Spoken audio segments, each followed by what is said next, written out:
Friday nights ago, Marilyn and I joined some church friends at the Meyerson for a symphony concert. The night I was excited to go because it was a Rachmaninoff concert.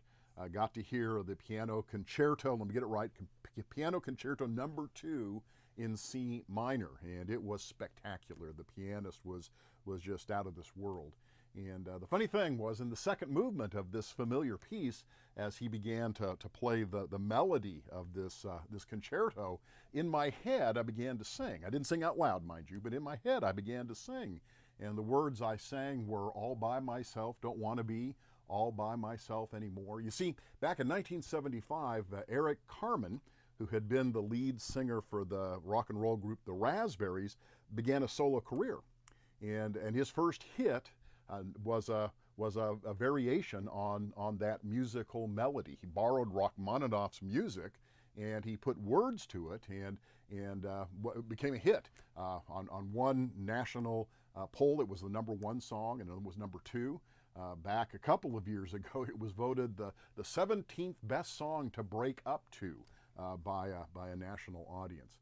Anyway, the music has two parts.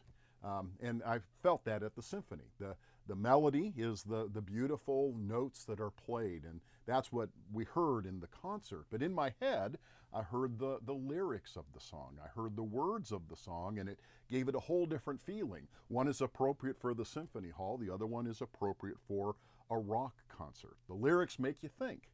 They engage the mind. You want to know what these words mean and how they fit.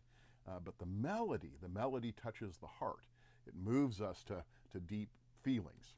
Well, Joe Aldrich, the late Joe Aldrich, professor and president of Multnomah College of the Bible up in Oregon, wrote a book on evangelism, and he said the gospel has a melody and a lyric. He says the melody of the gospel is the beauty of the Christian life. It's the power and the joy and the peace and the hope that Christ gives us. And the lyric of the gospel, the words that we speak, the way that we explain what we have. And Dr. Aldrich was very clear that before we have a right to speak the lyrics of the song of the gospel, we've got to play the music. People need to hear the music if they're going to listen to the lyric. So it begs the question, how is the gospel music playing in your life? How do people hear it? And when they do, can you speak its words?